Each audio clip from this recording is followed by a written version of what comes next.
himuun eegalamuu sababeeffachuun naannichi gaddaan liqimsamuu jiraattonni BBC'n dubbisee himan. Haalli du'a ga'iin itti himamaa jiru sirnaan gaggeeffamaa kan hin jirre ta'us komatan jiraattonni Galaana Balaay.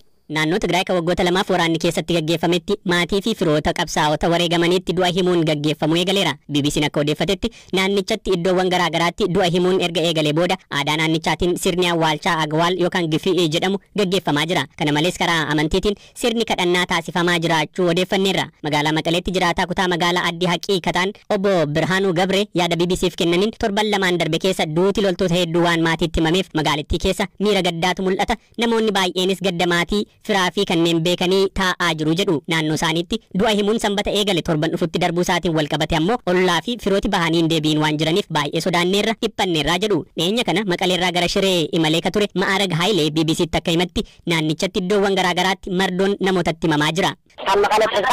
Maqaleerraa kaasee hanga Tambeenii fi Hawzeen uummata naxalaa uffatetu guute. Yeroo gaafannu duuti maatii isaanii warra itti himame ta'uu dubbatu. Maatiin matuma isaan deemee gaafataa jira. Gara gammoojjii bakka ajajni waraanaa jiru buutee jabeessite yoo gaafattu warra du'eessitti himu. Waggaa guutuu kan naxalaa garagalfatee arguun ni ulfaata. Yeroo tokkotti du'a hundaa ibsuu wayya. Har'a du'a obboleessaa, borummoo kaneessumaa, ollaa fi fira kaanii himaa itti fufnaan waggaa guutuu naxalaa garagalfatanii jiraatu jechuudha.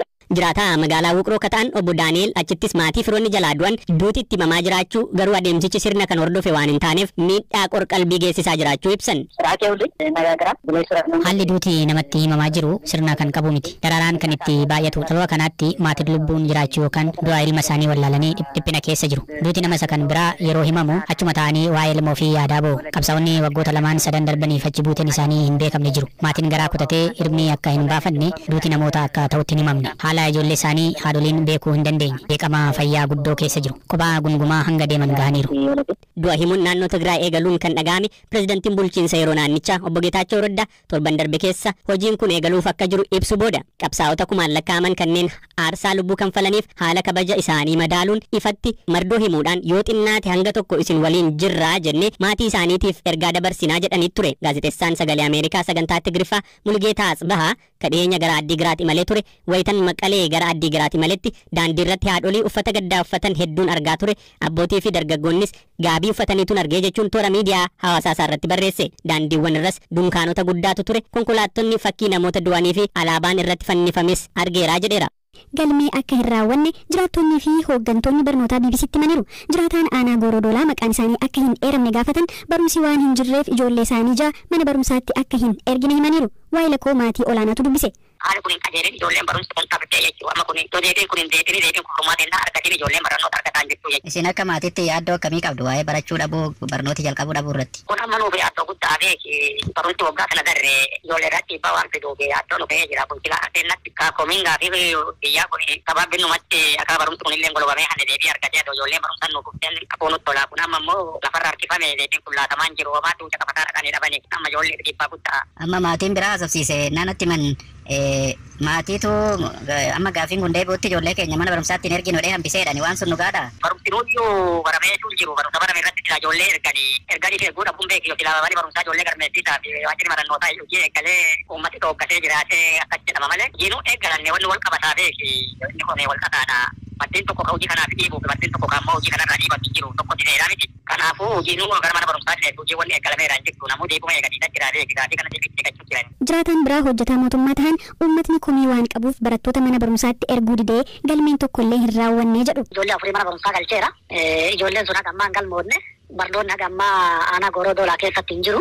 Aanaa Goorodoolaa qofaa miti aanaa Liibanii gandoota ja'a keessatti gujiin qubatu keessa aanaa ganda Qarsaa Mallee jedhamuuf ganda argee tootaaliin galmoodne gandoota hafanii muraasa galmaawanii jiran malee galmeen tokkollee hin jiru ijoolleen barachaa hin jirtu jecha. Amma waa'ee galmee barattootaa kana maatiitu mana barumsaa geessuu dide ijoollee isaanii geessuu didan moo manuma barumsaatu banamee galmeen jalqabne? Uummatatu geessuu dide uummati hin galmeessinuu jedhee dide ijoolleen leenfar hin barannu maqaa godina saniitiin hin barannu jette dhaabbatee mootummaan leenfala uummataaf hin kennine. Isin akka maatiitti waan kun sin yaaddeessu? Akka malee nu yaaddeessa mootummaa yoo silaa deebiin kenna jedhee ture gaafa hangittaa maqaan hin jijjiiramaa jedhee maqaan kun jijjiiramee yookiin hundeessan godinaa kun sirraa'ee gaafiin uummataa deebite torbaan kana keessa mindaan hin kaffalamee barsiisota mindaan kaffalamee yoo gara galmee galan torbaan tokko bifa duulaan hin galmeessuu dandeenya. Waan kana eegaa turre haga ammaa mootummaan deebiin kennine.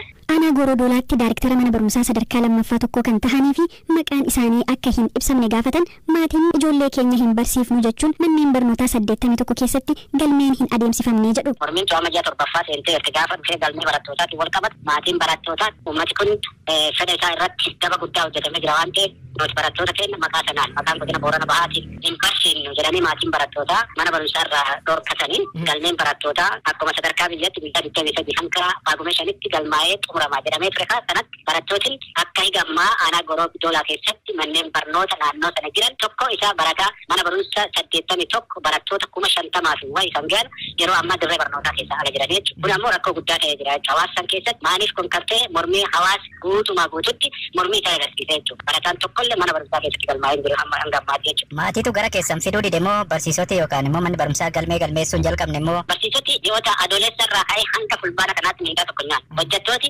adoolessa irraa ka'ee hanga ammaatitti mindaa tokko nyaata. Naannoo sanatti barsiisoti akkuma jirutti jiran jechuudha. Akkuma jirutti jiranii hawaasi maqaa godina Boorana Bahaatiin wanni feete duunee arganna malee kallattii sanaan barattoota keenya galmeessuun barbaadutti hawaasa barattoota fi dhorkatanii jiran. Barsiisota akkuma jirutti jiran. Barsiisoti meebii mindaa isaanii harka gadaanaa ta'ee jiraatu rakkoon tokko mindaa yookiin barsiisota buleeyyii hin ta'in kayyuu mindaa isaa gadaanaa ta'e tokko gara maatii isaaniitti faca'anii jiran jechuudha. Maatii isaaniitti nyaachisaa jira. Hawaasa naannoo aanaa Goorodoolaa keessatti jirutti barsiisota kan nyaachisaa jira.